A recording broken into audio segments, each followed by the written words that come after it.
Pemirsa, gerebek kampung narkoba, petugas kepolisian Mapolsek Langsa Barat berhasil mengamankan 2 orang diduga pengedar narkoba.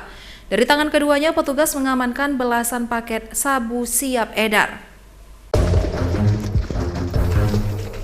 Petugas kepolisian Mapolsek Langsa Barat melakukan penggerebekan kampung padat penduduk yang disinyalir sebagai tempat peredaran narkoba di Desa Sungai Pau, Kecamatan Langsa Barat. Aksi kejar-kejaran mewarnai penggerebekan yang dilakukan.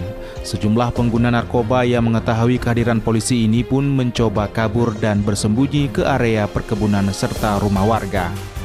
Salah seorang pengedar berinisial ID 39 tahun yang berpura-pura tidur di dalam rumah tidak berkutik saat diamankan oleh petugas.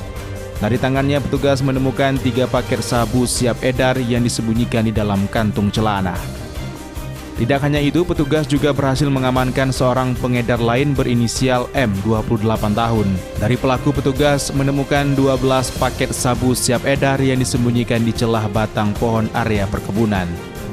Penggerebekan kampung narkoba ini merupakan tindak lanjut dari banyaknya laporan masyarakat yang mulai resah dengan aktivitas sejumlah pemuda yang kerap mengedarkan narkoba di wilayah tersebut. Dan dapat kami jelaskan bahwasanya tindakan kami ini menindaklanjuti atas aduan masyarakat di salah satu desa di wilayah Kota Langsa yang melaporkan kepada kami pada saya pribadi seorang Kapolsek.